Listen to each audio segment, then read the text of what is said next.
บายดีตอนเช้าของวันจันทร์เนาะขอบคุณพระเจ้าสำหรับชีวิตและลมหายใจสวัสดีพี่น้องที่หักในองค์พระเยซูคริสต์เจ้าของพวกเราทั้งหลายมื้อนี้กลับมาฟังพระคำของพระเจ้าอีกเช่นนึงนำกันอยู่ในพระคัมภีร์กิจการพระคัมภีร์สั้นๆในมื้อนี้เนาะ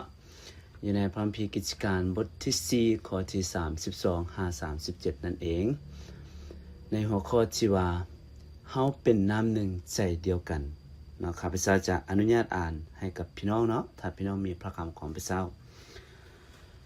คนทั้งหลายที่เชื่อนั้นก็เป็นน้ำหนึ่งใจเดียวกันและบ่มีผู้ใดจักคนอ้างว่าสิ่งของที่ตนมีอยู่นั้นเป็นของส่วนตัวแต่ที่ว่าสิ่งทั้งหมดเป็นของกลางฝ่ายพวกอัครสาวกได้เต็มไปด้วยฤทธิ์เดชอันยิ่งใหญ่และได้เป็นพยานถึงความเป็นคืนมาจากตายขององค์พระคริสต์เจ้าและก็ได้ทอดเทพระคุณอันใหญ่ของพระองค์ลงถึงพวกเขาทุกคนในกลุ่มคนที่เชื่อบ่มีจักคนขัดสนบุคคลใดมีดินนาหรือมีเฮือนหลายหลังก็ขายได้และนำเอาเงินที่ได้มาจากการขายนั้นมามอบให้กับพวกอัครสาวกและเพิ่นก็แจกจ่ายเงินนั้นให้แต่ละคนตามความจำเป็นของภายลาวได้มีลูกชายเลวีผู้หนึ่งเป็นคนพื้นเมืองในเกาะไซปรัสที่ชื่อว่าโยเซฟพวกอัครสาวกเอิ้นลาวว่าบารานาบาซึ่งหมายความว่าผู้มีใจอุดหนุนเราได้ขายนาของตน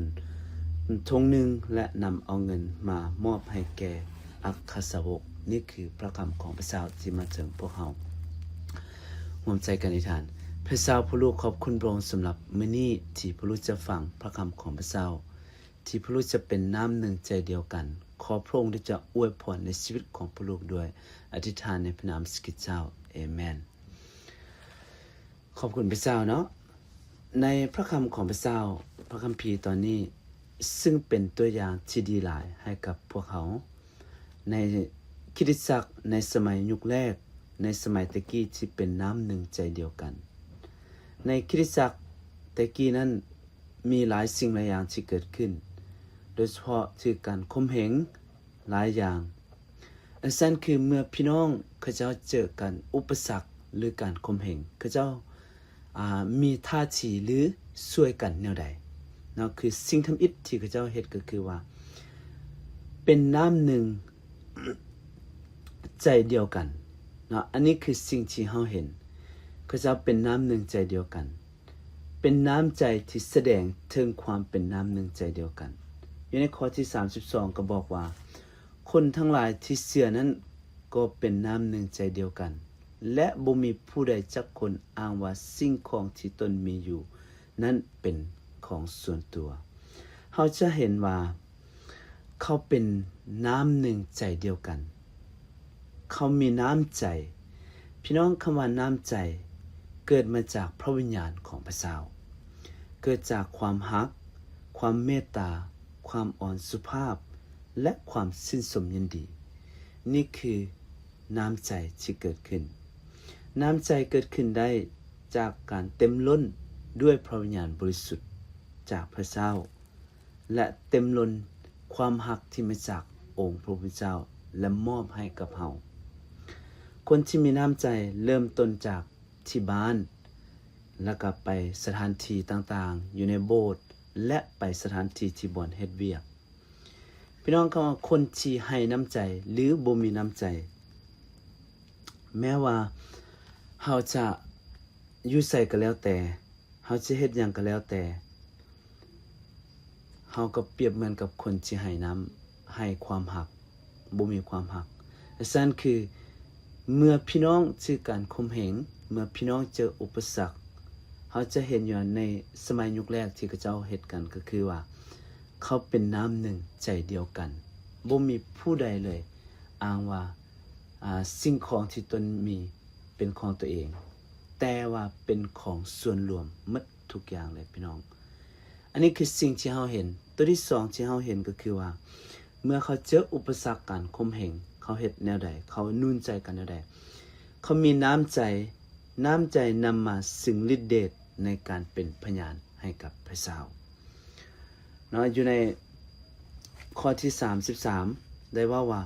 ฝ่ายพวกอาคาสาวกได้เต็มไปด้วยฤทธิ์เดชอันยิ่งใหญ่และได้เป็นพยานถึงความเป็นคืนมาจากตายขององค์พระคริสต์เจ้าและก็ได้ทอดเทพระคุณอันใหญ่ของพระองค์ลงถึงพวกเขาทุกคนนี่คือสิ่งที่เราเห็นว่า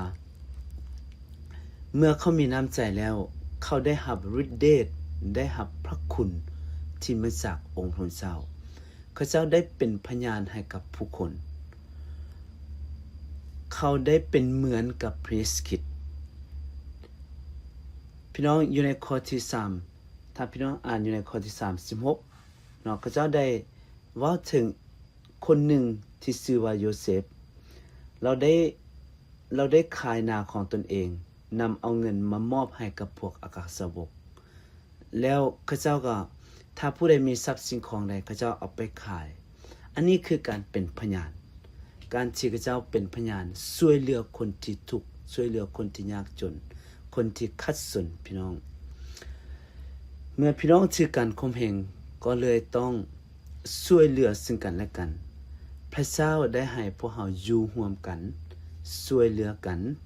เบิ่งแยงซึ่งกันและกันและเบิ่งคนที่ยากขัดสนมื้อนี้มีพี่น้องคนใดๆที่ว่าพระเจ้าได้มอบให้เจ้าที่อยากจะไปช่วยเหลือเขาในยามที่เขาได้ขัดสนหรือตกทุกข์ได้ยากพี่น้องสำหรับพระคำของพระเจ้าในเช้าวันนี้อยากให้เฮาที่เป็นคริสตจักรที่มีน้ำใจแสดงถึงความเป็นน้ำหนึ่งใจเดียวกันเป็นผู้ใหญ่ที่จะช่วยเหลือซึ่งกันและกันและเป็นคริสตจักรที่จะเป็นพยานให้กับคนอื่นและเป็นคริสตจักรที่จะมีน้ำใจที่นำพระพรให้กับคนอื่นให้เฮามีน้ำใจเหมือนกับพระคริสต์ที่พระองค์เสียสละชีวิตของพระองค์เพื่อพวกเฮาพี่น้องเมื่อเฮาได้รับความรักจากพระเจ้าแล้วขอให้เฮาที่จะแบ่งปันความรักของพระเจ้านี้กับคนอื่นอาเมนขอพระเจ้าที่จะอวยพรพวกเฮาทุกคน